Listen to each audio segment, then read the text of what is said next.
आज के वीडियो में जानिए इंदौर से जूनागढ़, गिर, सोमनाथ, द्वारका का सफर। अगर आपके पास 3-4 दिन की छुट्टी है तो आप ये प्लान कर सकते हैं। इस वीडियो सीरीज में आप देख सकेंगे इंदौर से वापस इंदौर तक की कंप्लीट जर्नी हिस्ट्री। साथ ही आपको इस वीडियो में देखने को मिलेगा भारत का एकमात्र नेशनल पार्क जहाँ शेर खुले में घूमते हैं। प्लेस टू विजिट इन गिर, सिंह सदन, सोमनाथ और वहाँ के आसपास के कुछ अलौकिक स्थान एंड सी व्यू वाला एक बहुत ही अमेजिंग रिसोर्ट। कहाँ और क्यों हुई श्री कृष्ण की मृत्यु, सोमनाथ से द्वारका के रास्ते में क्या है खास और कहाँ है द्वारिका में स्वर्ण द्वारिका, साथ ही कई और रमणीक स्थान की जानकारी। तो चलिए शुरू करते हैं ये ज्ञान और अध्यात्म से भरी मन संतुष्टि यात्रा।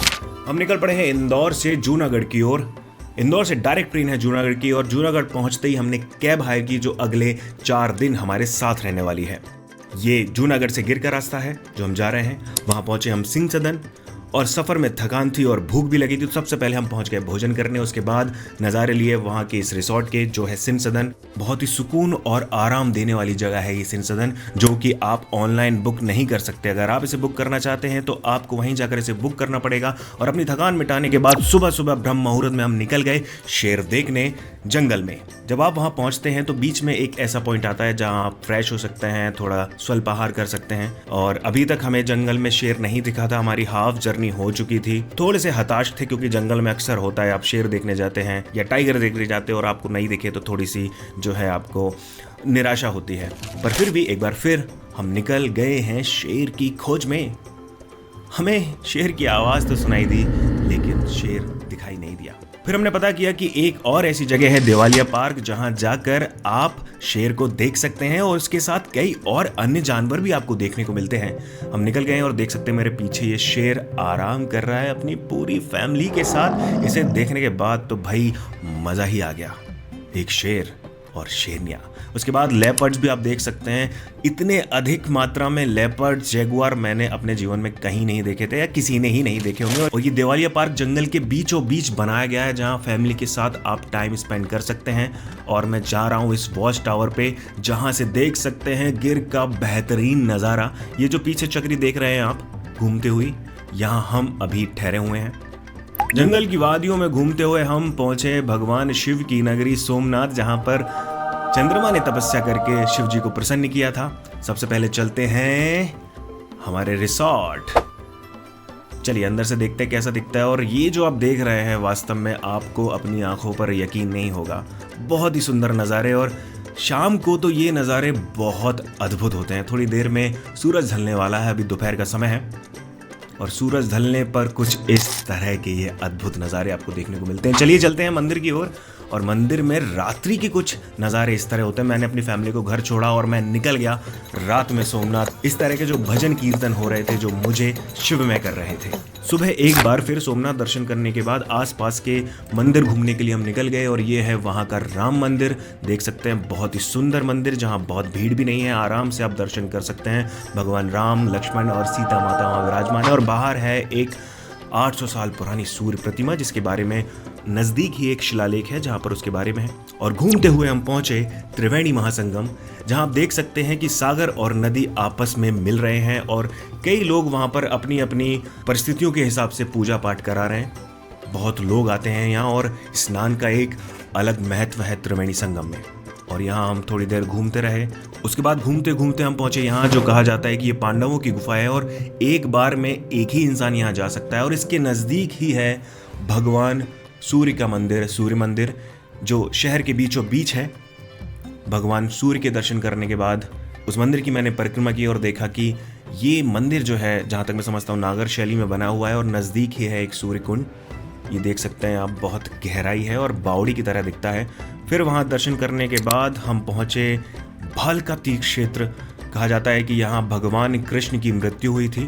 भगवान कृष्ण एक समय एक पेड़ के नीचे बैठकर आराम कर रहे थे तो उनके पैर में मणि थी जो चमक रही थी। एक शिकारी को लगा कि वो हिरण की आंख है और उसने तीर मार दिया जिससे भगवान कृष्ण की मृत्यु हो गई। हालांकि ये एक भगवान कृष्ण की ही लीला है, क्योंकि कहते हैं ना कि हम जन्म उन्हीं से पाते हैं फिर लौट कर उन्हीं में समा जाते हैं। तो भगवान कृष्ण की लीलाओं में से एक। और सोमनाथ के बाद हम निकल रहे हैं द्वारका की ओर। ये है सोमनाथ से द्वारका का रास्ता। यहाँ बीच में एक बीच पड़ता है जहाँ आप इस तरह लुत्फ उठा सकते हैं, ऊँट की सवारी कर सकते हैं।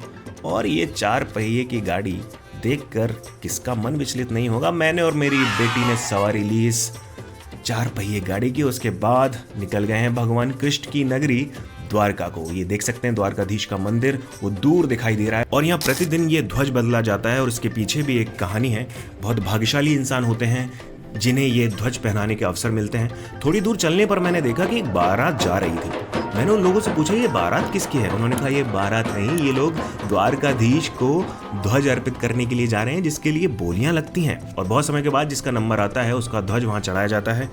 द्वारका में पहले भी आ चुका हूँ और ये तीसरी बार है कि मैं द्वारका आया हूँ। इस बार मैं अपने मम्मी पापा को द्वारकाधीश के दर्शन कराने के लिए लेकर आया हूँ। शाम के वक्त द्वारका में आप घूम सकते हैं और रात्रि के समय द्वारकाधीश का जो मंदिर है वो इस तरह दिखाई देता है। बहुत अच्छी लाइटिंग है वहाँ पर, बीच बीच में ये लाइट चेंज होती रहती है। आप मोबाइल लेके अंदर नहीं जा सकते हैं तो मोबाइल हमने बाहर जमा की और दर्शन किए। द्वारकाधीश के दर्शन करने के बाद सुबह सुबह हम पहुंचे भेट द्वारका। भेट द्वारका समुद्र के बीचों बीच है तो उसके लिए आपको ये नाव बुक करनी होती है और अभी देख सकते हैं ये पुल का निर्माण हो रहा है। कुछ समय में डायरेक्ट आप सड़क मार्ग से भी भेट द्वारका पहुंच सकेंगे। वहाँ पहुंचते ही हमने ई रिक्शा बुक किया और बुजुर्ग महिलाओं और बच्चों को इसमें बिठाया क्योंकि हम तो हैं नौजवान, तो हम पैदल ही निकल गए। बहुत नज़दीक ही था वो मंदिर, बहुत दूर नहीं था और इस तरह गलियों में घूमते हुए हम पहुंच रहे हैं भेट द्वारका। अगर आप चाहें तो यहाँ से कुछ खरीद भी सकते हैं। भेट द्वारका के मंदिर का निर्माण भी चल रहा था और यहाँ भी आप अंदर मोबाइल नहीं ले जा सकते हैं, मोबाइल को बाहर रखना होता है। जो भोजनशाला है वहाँ तो मोबाइल ले जा ही सकते हैं और यहाँ पर हमने आराम से इत्मीनान से भोजन किए। निःशुल्क भोजन व्यवस्था थी। द्वारका के नज़दीक ही है स्वर्ण द्वारका जो भेट द्वारका में ही है। बहुत कम लोगों को पता है। भगवान कृष्ण से संबंधित कई तरह की लीलाओं को यहाँ पर दिखाया गया है। आप अंदर जाएंगे तो देखेंगे इस तरह के जो दृश्य हैं, सारे भगवान आपको देखने को मिलेंगे। वासुदेव कृष्ण को ले जाते हुए, पलना, पूतना वध, कृष्ण की और लीलाएं, साथ ही देखेंगे चीर हरण के दृश्य। बहुत ही सुंदर नज़ारे हैं। शेषनाग पर माँ लक्ष्मी के साथ विष्णु भगवान, द्रौपदी वस्त्र, चीर हरण का ये दृश्य और भी कई सारी मूर्तियां आपको वहां देखने को मिलती हैं। यहाँ दर्शन करने के बाद हम पहुंच रहे हैं रुक्मणी मंदिर जो भगवान कृष्ण की पटरानी थी और संभवतः ये एकमात्र मंदिर है भारत में जो रुक्मणी माता को समर्पित है। यहाँ के भी पट बीच बीच में खोले जाते हैं। हमारे पास 2 दिन थे द्वारका में तो एक शाम पूछते पूछते हम पहुंचे ये शिव मंदिर जहाँ के नज़ारे बहुत अद्भुत है। सूरज को ढलते हुए देखना बहुत ही आनंदमय होता है। अगले दिन सुबह सुबह हम निकल गए नागेश्वर की ओर जो कि भगवान शिव को समर्पित है। 12 ज्योतिर्लिंग में से एक है। अंदर जाकर हमने दर्शन किए भोलेनाथ के, जय नागेश्वर। और बाहर आए तो देखते हैं ये विशाल मूर्ति। अगर आप इसके नज़दीक जाते हैं और रात में इसे देखते हैं तो आपके अंदर थोड़ा सा भय का माहौल उत्पन्न हो सकता है। बहरहाल ये था हमारा सफ़र। द्वारका से जा रहे हैं हम वापस इंदौर की ओर। आपने धैर्य से सुना, बाकी आप डिस्क्रिप्शन में भी देख सकते हैं कुछ जानकारियां हमने वहां भी साझा की हैं। आपने धैर्य से सुना, आपका आभार, धन्यवाद।